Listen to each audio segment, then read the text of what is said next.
YCP ప్రభుత్వంలో నెల్లూరులో ఎలాంటి అభివృద్ధి చెందలేదన్నారు మాజీ మంత్రి నారాయణ. వైసీపీ కుట్రపూరితంగా నిలిపివేసిన అభివృద్ధి పనులు పూర్తి కావాలంటే 3 పార్టీల కూటమి అధికారంలోకి రావాలన్నారు. నెల్లూరు నగర నియోజకవర్గ పరిధిలోని 11వ డివిజన్లో ఆయన ప్రచార వాహనంపై ప్రచారం నిర్వహించారు. సూపర్ 6 పథకాలను, మహిళా శక్తి పథకాలను వివరిస్తూ కూటమిని గెలిపించాలని కోరారు. ఇప్పుడున్న అభివృద్ధి గత టీడీపీ ప్రభుత్వం చేసిందేనని తెలిపారు. ఎమ్మెల్యేగా తనను, ఎంపీగా వేమిరెడ్డి ప్రభాకర్ రెడ్డి గెలిస్తే నెల్లూరును స్మార్ట్ సిటీగా తయారు చేస్తామని నారాయణ హామీ ఇచ్చారు.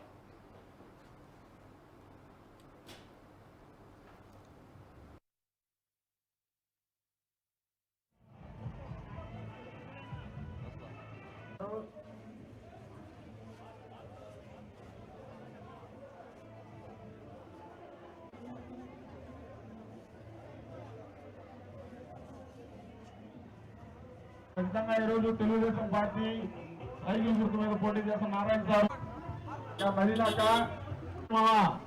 సందని మామ ఈసారి సైకిల్ గుర్తు మీద ఓటేసి ఎన్టీఆర్ నగర్ 2014 వచ్చినప్పుడు ఇక్కడ పార్కుకి వచ్చాను.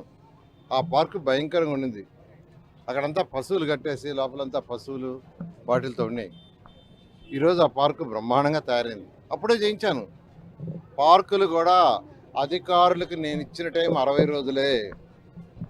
ఒక పార్కును డెవలప్ చేయాలంటే వాళ్ళు టెండర్ అయిన తర్వాత, టెండర్ ప్రాసెస్ అయిన తర్వాత 60 రోజుల్లో కంప్లీట్ చేశాను.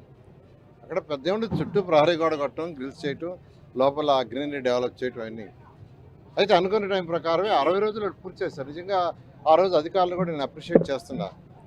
ఆ రోజు మనకున్న ఇక్కడ లోకల్గా ఎవరైతే తెలుగుదేశం పార్టీ కార్యకర్తలు కానీ లేక కార్పొరేట్లు కానీ ఉన్నారో వాళ్ళు కూడా దగ్గరుండి చేయించుకున్నారు. నా బాధ్యత ఫండ్స్ ఇవ్వటం, ఆ రోజు ముఖ్యమంత్రిగా నారా చంద్రబాబు నాయుడికి ఫండ్స్ ఇప్పించడం, అధికారులకు ఆర్డర్ వేయటం, ఆ తర్వాత ఎగ్జిక్యూషన్ చేయటం. నిజంగా ఈరోజు ఆ పార్కు చూస్తే, ఎందుకంటే ఇవాళ ఆ పార్కు చుట్టూ అన్ని వీధులు తిరిగాం. ఆ పార్కు చుట్టూ అన్ని వీధులు తిరిగాం. వాళ్ళ ఆనందానికి అద్దులు లేవు. అదేవిధంగా వాళ్ళు సార్ దోమలు మా ఇంటి నుంచి ఏదో వచ్చే బాత్రూమ్ కనెక్షను, బాత్రూమ్ నీళ్లు, టాయిలెట్ నీళ్లు, వంటగది నీళ్లు ఇప్పుడు సైడ్ కెనాల్స్లో పోతున్నాయి.